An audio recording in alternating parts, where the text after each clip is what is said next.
Bonjour, j'espère que tout va bien. Nous continuons notre balade dans la connaissance. Et aujourd'hui, je voudrais un peu enlever un voile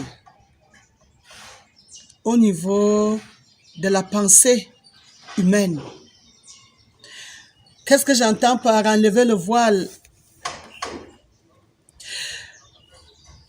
Certains m'ont interpellé dernièrement avec trop de colère, en train de dire comment la femme vient parler Dieu au milieu des humains. C'est quel Dieu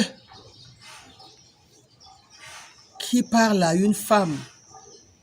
Et quelle est cette magie qu'ils veulent qu'on appelle Dieu maman?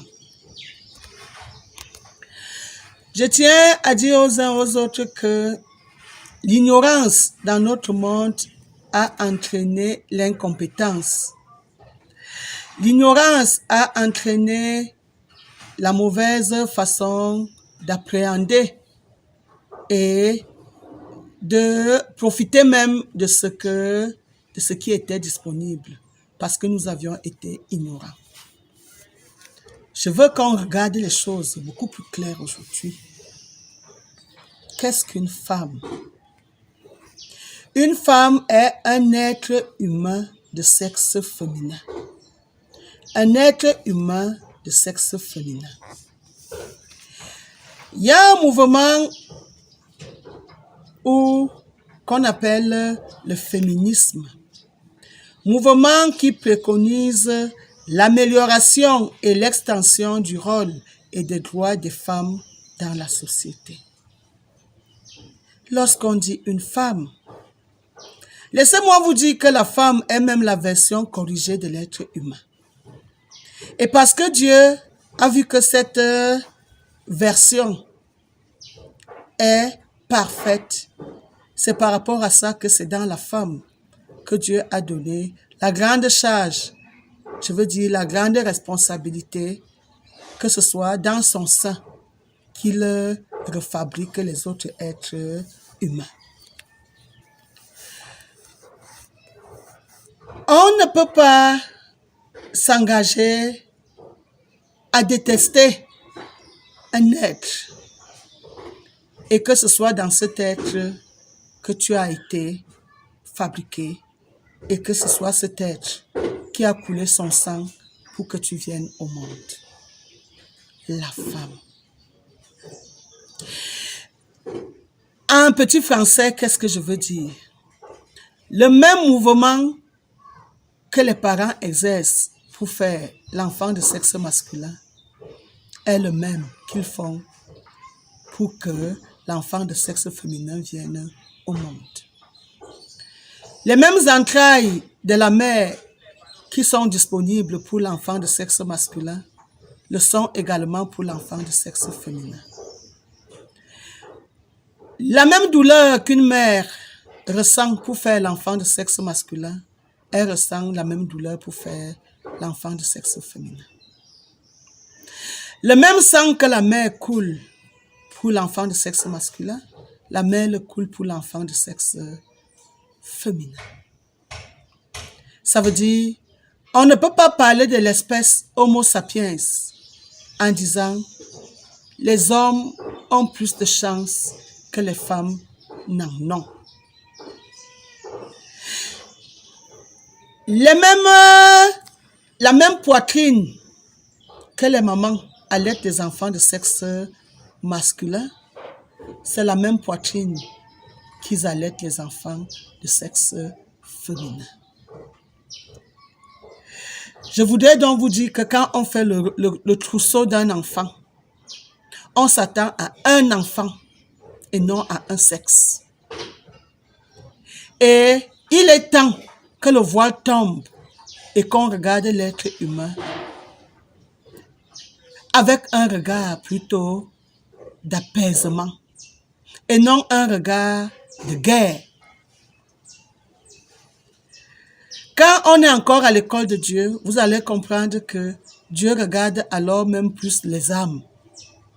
Les âmes qui arrivent au monde viennent être habillées par ou le corps de sexe masculin ou le corps de sexe féminin.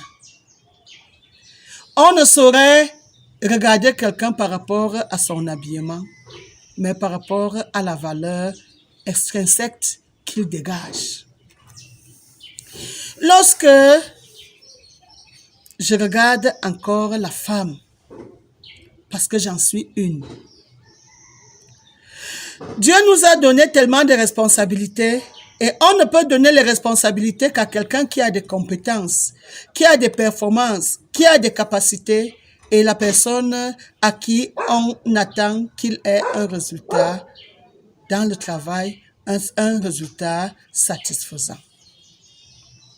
Lorsqu'on peut dire l'être humain est quitté de la poussière à une existence, permettez que j'appelle la pluie des spermatozoïdes qui sont dans la goutte de sperme comme la masse de poussière.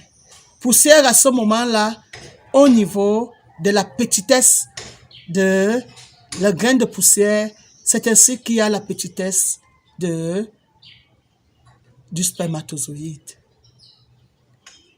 De la poussière à une existence, c'est la femme qui est la machine de l'existence. La machine qui prend et qui ramasse vraiment ces poussières, prend une de ces poussières et le génie des entrailles de la femme transforme cette poussière en un beau bébé. Et c'est ce bébé qu'on appelle un résultat satisfaisant. Vous ne pouvez donc pas faire que l'être qu'on appelle la femme abat un si grand travail dans la création et que vous décidez d'annuler la femme. Pire encore, chosifier la femme. Pire encore, lorsque la femme vient à vous, porteuse d'une mission de sauvetage d'une planète, au lieu que vous regardez les messages qu'elle débite pour que le monde se rassasisse des données concernant le Dieu créateur, vous vous arrêtez juste à la notion de c'est une femme. Vous ne savez pas ce que vous êtes en train de rater. Parce que non seulement je viens parler de la maternité divine, je suis une femme. Et ce qu'on a vécu dans sa chair, on l'illustre mieux que ce qu'on a vu faire. Oui, vous regardez la femme de loin, vous les hommes de sexe masculin, mais vous ne comprenez pas ce que vit une femme. Lorsqu'on regarde juste le fait que la femme perd le sang pour que un enfant vienne au monde, je veux un peu chercher ce qu'on peut entendre par le sang. Peut-être quand vous prononcez juste des mots, ça vous amène à négliger. Le sang, le liquide qui circule dans les artères et dans les veines est l'un des tissus de l'organisme comme l'os, comme le muscle et comme les autres. La partie vraiment liquide du sang est le plasma. Il renferme de l'eau, des sels minéraux, des vitamines, des hormones, des glucides, des lipides et des protéines provenant de la digestion et des déchets du métabolisme. Qu'est-ce que le métabolisme? Ensemble des réactions chimiques de transformation de la matière et d'énergie qui catalysent les enzymes qui s'accomplissent dans tout l'organisme d'un être humain. Maintenant, les éléments qui figurent dans le sang sont les globules rouges ou hématies, les globules blancs ou leucocytes, les plaquettes sanguines sont dispersées dans le liquide appelé plasma, une des composantes du sang.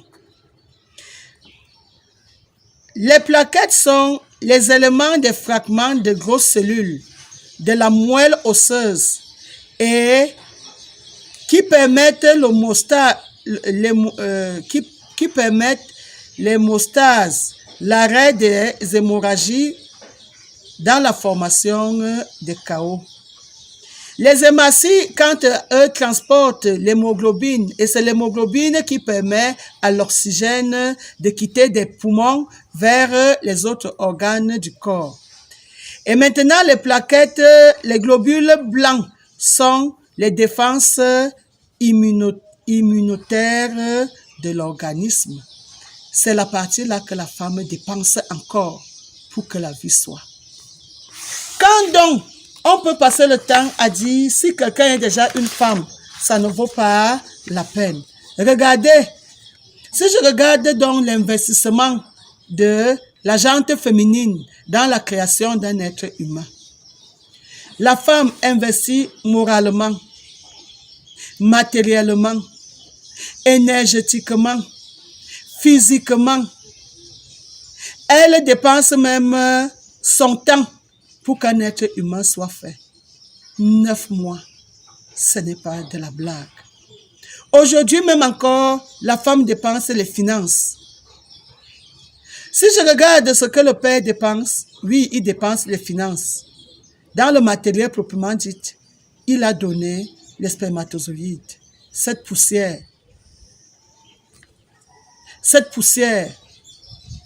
qui ne fait pas mal lorsqu'elle doit sortir. Mais regardez toute la douleur de la déchirure que la femme ressent le jour qu'elle doit mettre au monde un être humain. Et vous prenez toujours l'histoire de la femme comme si la femme est l'injure du monde. Parce qu'une information est portée par une femme, elle n'a pas le droit d'être considérée. Il est temps que le voile change.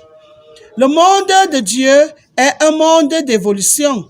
Et quand c'est un monde de l'évolution, il est temps et il est l'heure où on doit abolir toute forme de discrimination sexiste qui empêche l'évolution de ce monde parce que vous mettez de côté ce qu'il ne fallait pas.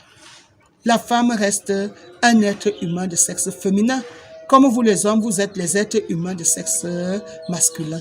Mais la valeur d'un être est dans les responsabilités qui interpellent cet être. Et dans la société, les responsabilités portées par la femme sont si grandioses que l'heure de ne plus jamais chosifier la femme a sonné sur cette planète Terre. Maman Bouquet, je vous reviens très bientôt.